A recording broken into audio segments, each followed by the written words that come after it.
Lindy St. John says she tried to read a report from the Virginia Board of Medicine explaining their decision to suspend the license of chiropractor Michael Pollock, but she struggled to get through it. To be honest, it took me 3 times. I would pick it up, it would nauseate me, I would put it back down.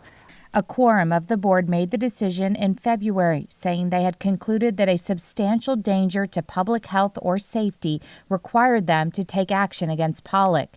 St. John worked for Pollock in the 1980s at his old Chesterfield office. She says that he started treating her as well, but on one occasion, he massaged her breast during a treatment. St. John quit her job, then several years later wrote Pollock a letter saying she would not report him as long as he never did something like that again. But last year, St. John learned that Pollock had been arrested by Richmond police accused of sexually assaulting 2 patients.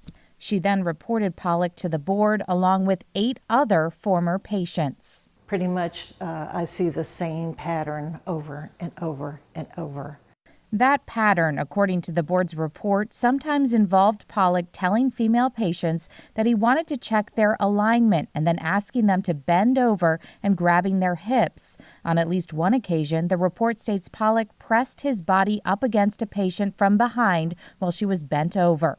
He has a way of touching women inappropriately and telling them this is a chiropractic practice. These particular muscles will help this part of the body. The patients listed in the report said Pollock's actions made them feel gross and weird, and his actions felt sexual.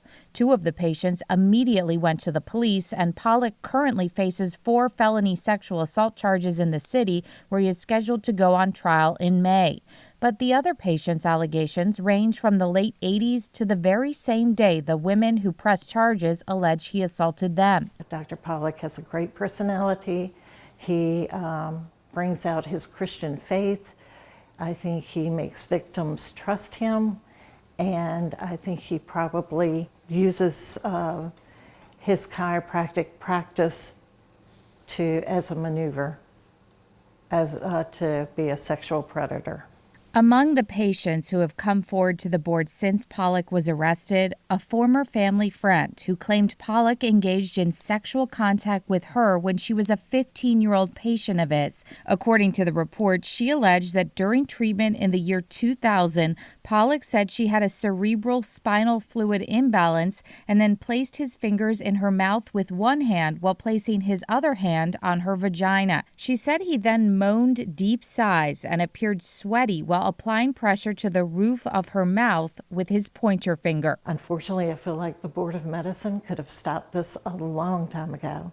In the report, the board's investigator states that Pollock demonstrated a lack of insight and understanding into his prior boundary violations. As CBS 6 has previously reported, the chiropractor has a long history with the State Board of Medicine, which has been investigating sexual misconduct accusations against him since 1984. They also pointed out that the board demanded he cease and desist using controversial chiropractic methods in 1984, but he continued to employ inappropriate treatment practices. He's not going to change. He is not going to change. So, no, I think he should never practice again. Well, Michael Pollock was scheduled to have a full hearing before the board where he has the opportunity to defend himself against the allegations, but his attorney requested a continuance, which was granted. We reached out to his attorney. We are waiting to hear back.